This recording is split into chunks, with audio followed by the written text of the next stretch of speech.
the president-elect called for a new national spirit of service and sacrifice. And the events and activities that will occur on Monday, January the 19th, as part of MLK Day, is really the embodiment of that call, asking citizens to commit to service in an ongoing way.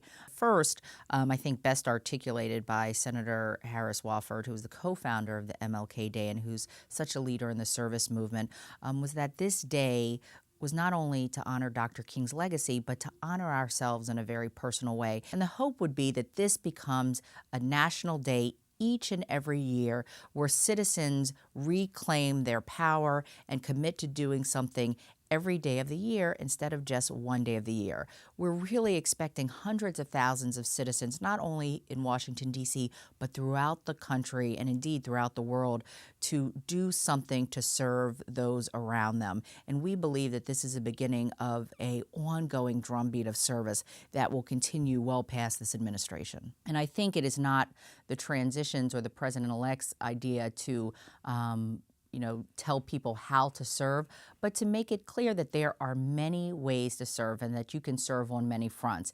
And there's service at a very personal level. How do you commit to better support and work with and engage with your own family?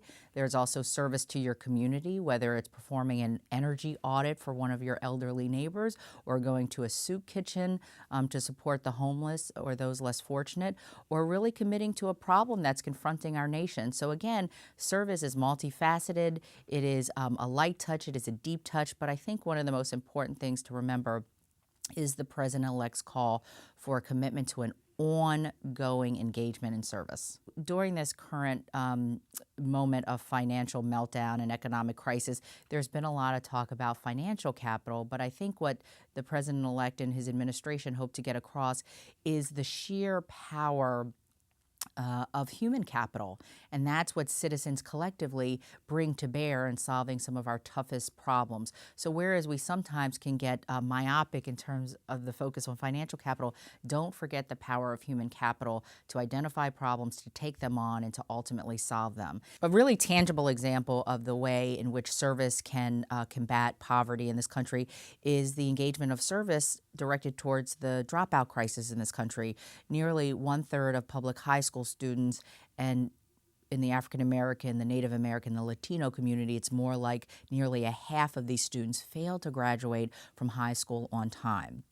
You can imagine the direction of large numbers of Americans engaging with these young people, helping them to engage more fully in the classroom, to excel, and to ultimately graduate from high school. And we know very clearly the link between economic insecurity and lack of a high school diploma. So again, I think that is one very real example of where large numbers of Americans can engage with their fellow citizens to make a difference in the war on poverty.